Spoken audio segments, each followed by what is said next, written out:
Aujourd'hui, nous recevons une figure de l'ombre dont l'impact sur la scène culturelle européenne est pourtant éclatant. Un homme qui, depuis plus de 3 décennies, tisse des ponts indestructibles entre le continent, les cultures et les cœurs. Il y a 32 ans, il lançait un pari fou, emmener la ferveur de la diaspora et la richesse des racines africaines à la conquête de l'un des plus grands carnavals au monde, Notting Hill. Ce qui n'était pas au départ qu'une aventure humaine est devenu aujourd'hui le plus gros regroupement européen de ce rassemblement mythique. Entre résilience, passion et transmission, nous allons revenir sur ce parcours hors norme. Des premiers convois de 1994 au défi logistique d'aujourd'hui. Comment a-t-il réussi à maintenir cette flamme allumée pendant 32 ans? Quel est le secret de cette longévité? Quel lien viscéral unit son projet au continent africain? Plongeons dans l'histoire d'un bâtisseur de souvenirs, un leader qui a transformé la fête en un acte d'identité et d'unité. Bonjour, ce que je pourrais dire, c'est 32 ans de bonheur, de passion, d'amour de la musique et d'amour de nos racines afro-caribéennes, parce que j'ai aussi mes racines africaines, donc je me considère aussi donc de la diaspora. Et c'est vraiment une passion de voir ce défilé haut en couleur, de voir les gens sourire. C'était pour moi vraiment le déclic, une grosse ambiance qui m'a vraiment transpercé jusqu'au fond de mon âme. Ça manquait d'unité en fait. D'unité, de communication les uns avec les autres, un partage de nos racines, de nos cultures. C'est quelque chose de très important de partager nos cultures. Parce qu'en fait, en France, on a une richesse phénoménale, mais on ne la met pas en avant. Et ça a été le gros problème. Et à partir du Carnaval de Londres, j'ai pensé que ça permettrait justement de cette cohésion entre toutes les communautés d'Afrique, des Antilles. Parce qu'avant tout, je pense de par le passé, on est frères, donc ça nous permettait aussi de nous réunir, de réunir l'Afrique et les Antilles sur un même voyage. En fait, j'étais avec un petit groupe d'amis d'enfance, donc de Sartrouville, dans le 78. Un jour, on a décidé de faire un petit week-end sympathique en Angleterre. Donc on s'est retrouvés dans le quartier de Earl's Court, à Londres. On a pris donc notre petit hôtel avec lits superposés. On était une dizaine. On a décidé d'aller à Londres. Donc on a commencé un petit peu à se promener dans Londres, de visiter. Et d'un coup, on est tombé dans les rues de Notting Hill et en fait, on s'est retrouvé au cœur du deuxième plus grand carnaval du monde, après Rio de Janeiro. C'était vraiment un véritable coup de cœur pour nous, parce que bon, c'est aussi la musique, c'est aussi nos racines, et les sonorités, tout ça, ça nous a attirés en fait. Et ça a été un moment magique. Et c'est à partir de ce moment-là qu'on a réfléchi, on s'est dit mais personne connaît ce carnaval en France. Et c'est pas normal, c'est les mêmes communautés, personne ne vient ici. Et à partir de ce moment-là, c'était vraiment le gros déclic. Et on a décidé, pour l'année d'après, d'organiser le voyage et d'emmener les gens au Carnaval de Londres. On s'est retrouvé avec 600 personnes sur la première année, sachant qu'il n'y avait pas, à l'époque, il n'y avait pas d'Eurostar, il n'y avait pas de réseaux sociaux. C'était que du flyage. Et ça veut dire qu'on rencontrait les gens directement dans la rue et on leur proposait le voyage. Et là, ça a enjaillé, en fait, j'utilise ce terme, mais ça a enjaillé tout le monde, en fait. Et on s'est retrouvé vraiment dans une vibe magnifique. C'est-à-dire qu'en fait, ce qui était bien avant, c'était quand on flyait avec les gens, ça nous permettait de discuter directement avec les gens dans la rue. On était à la sortie des festivals, des clubs, ou bien dans la rue, dans les grands magasins. Et ça nous permettait de rencontrer les gens directement et de leur expliquer le concept du voyage à Londres, au Carnaval de Notting Hill. Et surtout, notre force, c'était quoi? C'est que nous, on avait déjà vécu l'expérience. Et en ayant vécu l'expérience, on avait juste à retranscrire cette expérience en fait, au public et de les persuader d'aller vers ce carnaval. C'était quand même le deuxième plus grand carnaval du monde, qui rassemblait entre 2 à 3 millions de personnes. Donc c'était énorme. Et on a réussi à persuader tout ce public à venir avec nous, et surtout qu'après il y a eu un gros bouche-oreille. Notre force, c'est surtout ça, le bouche-oreille, la confiance que les gens nous font, donc ça nous permet d'avoir un bouche-oreille positif. Et voilà, c'est ce qui nous a permis on a juste retranscrit notre expérience, nos sensations qu'on a eues à Londres. C'était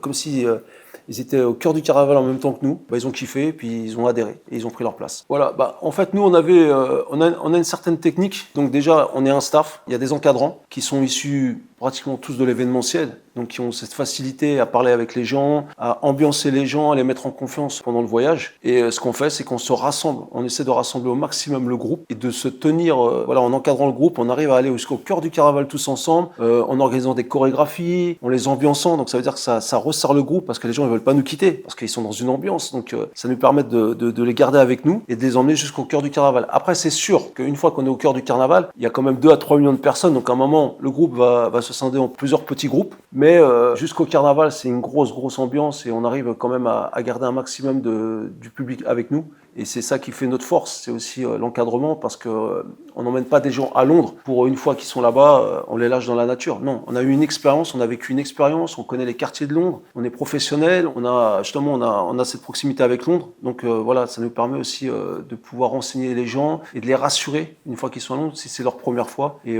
c'est ça aussi qui nous a permis de garder le groupe et d'aller au cœur du carnaval et de le ramener dans les meilleurs sons de système qu'on puisse trouver au cœur du carnaval. Déjà, au fur et à mesure des années, ça a été l'image, la vidéo, de retranscrire tout ce qu'on a vécu au fur et à mesure. Les gens y voient. Après, il y a l'expérience de certains qui ont kiffé tout simplement le voyage, qui se sont rassurés, qui s'y sentaient bien. Et à force, le bouche à oreille nous a permis de ramener de nouvelles personnes, de garder aussi les anciens, bien sûr. Justement, c'est cette image de gens positifs, respectueux du groupe, professionnels, qui nous a permis justement de chaque année pouvoir garder les gens et d'avoir de nouvelles personnes qui intègrent le groupe, sachant qu'on est quand même le premier groupe en Europe, enfin le plus grand groupe en Europe, partant en même temps sur le carnaval de Notting Hill. Donc pour moi, c'est une certaine fierté et c'est aussi le résultat de mon travail. J'ai un mot d'ordre toutes les communautés, d'où qu'elles viennent, malgré les cultures différentes. Voilà, c'est ce respect. C'est très très important de respecter les gens qui viennent avec nous au Carnaval de Londres. Et c'est le côté respectueux, d'être toujours à l'écoute des gens. C'est ce qui nous a permis aussi de garder les gens et de savoir qu'ils pouvaient nous faire confiance par rapport à notre organisation. Donc c'est ça en fait d'année en année, qui nous a permis d'avoir de plus en plus de monde, du bouche à oreille et d'avoir c'est confiance. C'est surtout la confiance qui nous permet de garder les gens. Quand on va à Notting Hill, déjà nous en France, on a une chance, on a une richesse, c'est d'avoir beaucoup de communautés, beaucoup d'ethnies différentes, des gens de différentes cultures, aussi bien d'Afrique que des Antilles. Malgré l'histoire des deux peuples, on est, comme je dirais toujours, enfin moi c'est ma philosophie, hein, on est frères. Ça m'a permis justement de rapprocher les gens et de pouvoir les ramener sur le carnaval de Notting Hill, sachant que Notting Hill c'est quand même au niveau musical, c'est quand même des sonorités, c'est de la musique, c'est une culture qui se rapproche de l'Afrique. Hein, c'est important, il y a les sonorités, il y a les tam-tams, il y a toute la musique où on sent ces sonorités africaines et bien sûr culturellement aussi des Antilles. Voilà, ça nous a permis pour moi, rapprocher tout le monde. Ça a été important, c'est un point important, c'est de voir en face de moi des gens qui viennent de beaucoup de pays d'Afrique, d'origine, des Antilles, de toutes les îles francophones des Antilles. Et surtout, ça a permis aussi de rapprocher aussi les communautés francophones des communautés anglophones des Caraïbes. Parce qu'en vérité, quand on voit au fond, même si ce sont des anglophones en majorité, la culture est semblable. Pour moi, c'est la même chose. C'est les costumes, c'est la musique, c'est la danse. Et on danse en Afrique et on danse aux Antilles. Donc pour moi, il n'y a pas de différence. Bon, on vit, ça c'est sûr. Donc les générations qui viennent au carnaval, c'est sûr que ce sont des générations qui évoluent en fonction aussi de l'évolution musicale. Donc c'est clair que la nouvelle génération afro-caribéenne écoute beaucoup, c'est vrai qu'il y a des soirées chata, bouillon, dancehall. Nous avant, on disait plutôt du raga. Ils sont quand même ouverts. Moi je les trouve ouverts, hein, parce qu'à Londres, il y a aussi le soca, soca musique, la calypso, toutes ces musiques-là qui sont les musiques, on va dire, traditionnelles du carnaval de Notting Hill. Après, bien sûr qu'il y a des grands chars avec tout ce qui est dancehall, raga, c'est assez ouvert, mais bon, c'est vrai que la base du carnaval, c'est la soca et le calypso. Toute cette génération-là est très ouverte, hein, même si elle est plus influencée maintenant par le chata, le bouillon, toutes les musiques francophones. Il n'y a aucun souci là-bas, ils s'adaptent rapidement et ils sont là avant tout pour s'amuser. Il n'y a pas de problème où ils vont vouloir plus dire « ouais, moi je veux du chata, bouillon ». Non, ils suivent les chars soca, ils suivent les chars calypso, ça va dans la dancehall, ça va dans le reggae, ça va dans le raga, ça va... Après, il y a de tout, hein.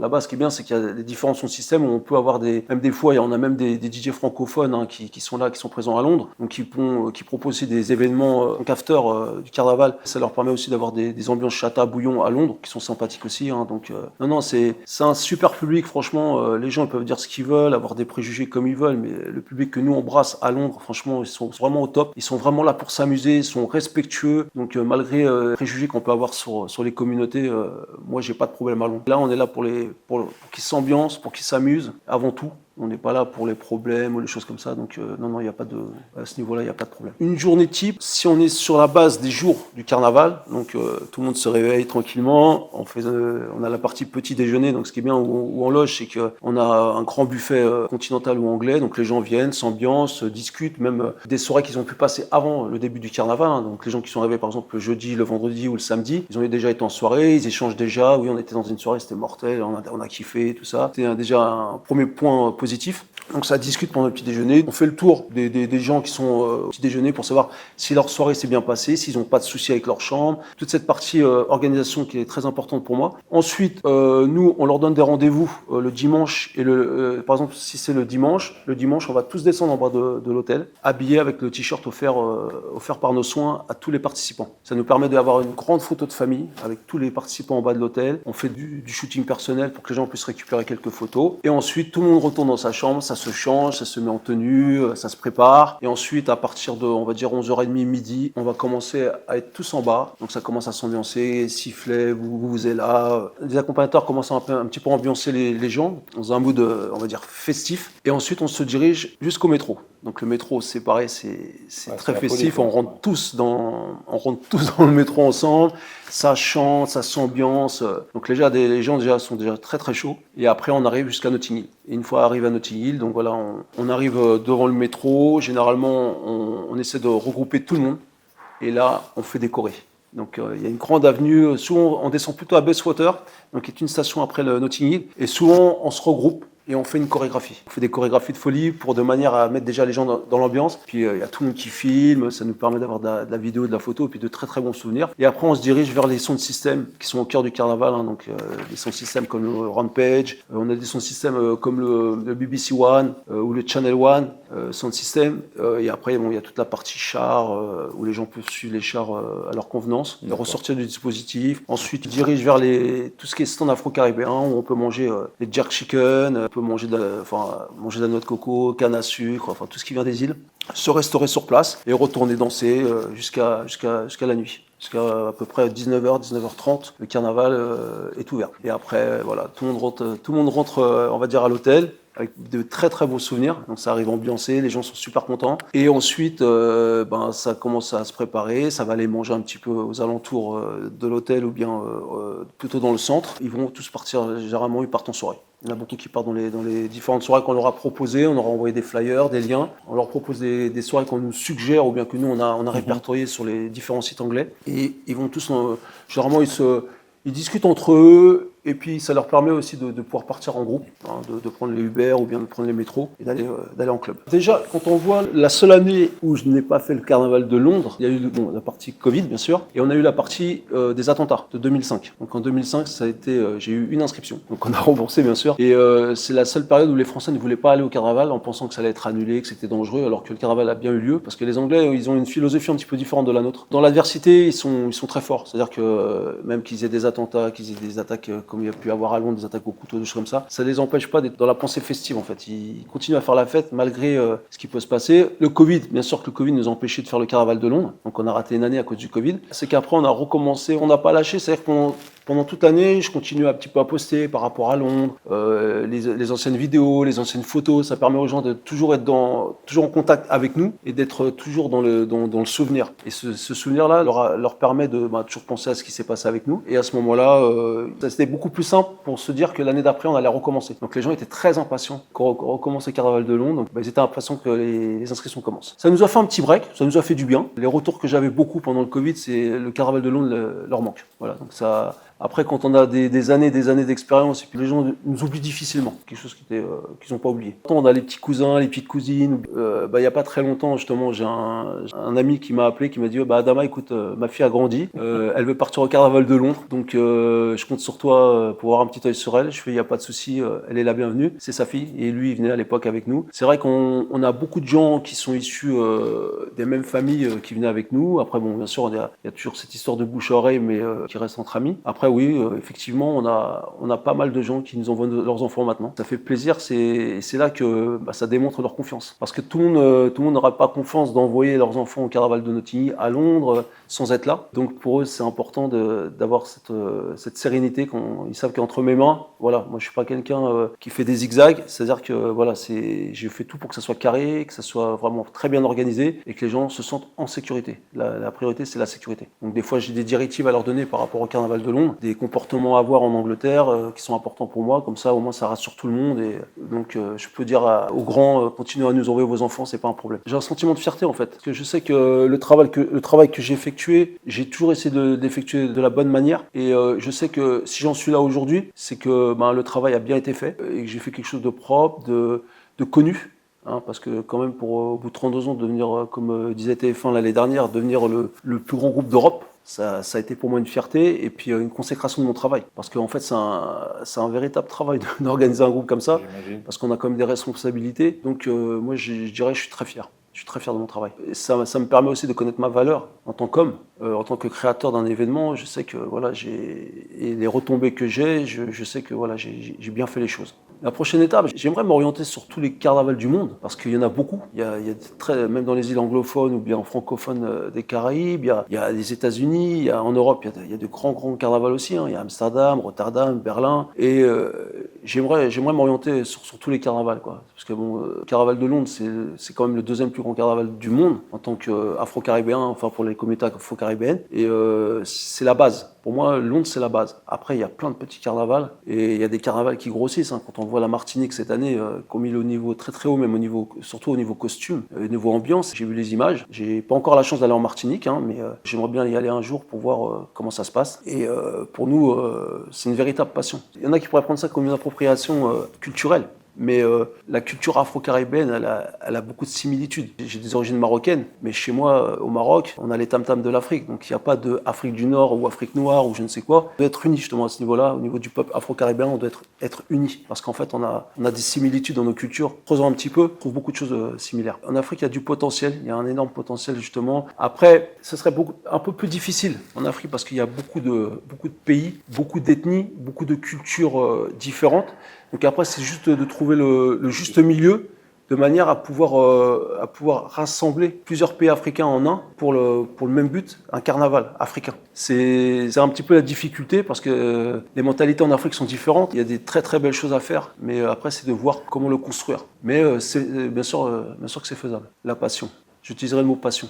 Donc on a 3 formules, donc ce sera du 27 au 1er septembre, du 28 au 1er septembre ou bien du 29 au 1er septembre, sachant que les caravales seront les 30 et 31 août. Donc le 31 août, c'est ce qu'on appelle à Londres le Bank Holiday. C'est un jour férié donné par le maire de Londres il y a très longtemps pour les communautés des îles anglophones des Caraïbes pour pouvoir organiser le carnaval de Londres. Voilà, donc vous pouvez nous retrouver sur nos réseaux, Notting Hill Carnival 1994. Et voilà, j'aimerais encore remercier Aido, un média fort sympathique, une très très belle équipe et merci en tout cas pour l'accueil.